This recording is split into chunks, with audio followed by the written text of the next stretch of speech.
Hello friend. நம்ம பாக்கு தோப்புக்கு கிணத்துலருந்து தண்ணி பாய்ச்சி பார்த்துருப்போம். இல்ல ஆத்துலருந்து தண்ணி பாய்ச்சி பார்த்துருப்போம். இங்க பாருங்க, பெரிய டேமுங்க. டேம்ல இருந்தே தண்ணி பாயுதுங்க. உங்களுக்கு தண்ணி பிரச்சனையே இருக்காது. இந்த டேம்ல இருந்து எட்டி பார்த்தா பாருங்க, ஃபர்ஸ்ட்ல தெரியிற பாக்கு தோப்பு தாங்க சேலுக்கு வந்திருக்கு. 3 ஏக்கர் 50 சென்ட்டுங்க. எல்லாமே பாக்கு தோப்பு, தோட்டத்த சுத்தியும் தென்னை மரங்கள் வச்சிருக்கு. அந்த வடிகால் வழியா பாருங்க, தண்ணி ஓடிக்கிட்டே இருக்கு கீழ. இந்த தார் சாலைய ஒட்டி பக்கத்துல நமக்கு லேண்டுங்க.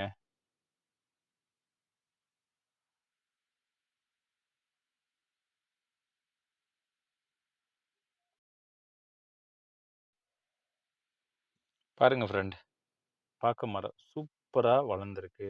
நல்லா மெயின்டெயின் பண்ணியிருக்காங்க. தோட்டம் கிளீனா இருக்கு. தோட்டத்துல ஒரு கிணறு இருக்கு. ஒரு போர் இருக்கு. போர் எல்லாம் யூஸ் பண்றதே இல்ல. ஸோ தண்ணி இருந்துட்டே இருக்கு. நம்ம தோட்டத்துல இருந்து பார்த்தாலே டேம் தெரியும் ஃப்ரெண்ட். எப்படி இருக்குன்னு பாருங்க. உங்களுக்கு டவுட் இருந்தா எனக்கு கூப்பிடுங்க. ஏக்கர் 1 கோடி ரூபாய் பட்ஜெட் சொல்லிட்டு இருக்காங்க. வாங்க, நேர்ல உட்காந்து ஃபேஸ் டு ஃபேஸ் என்ன பட்ஜெட்டோ உட்காந்து பேசிக்கலாம் ஃப்ரெண்ட்.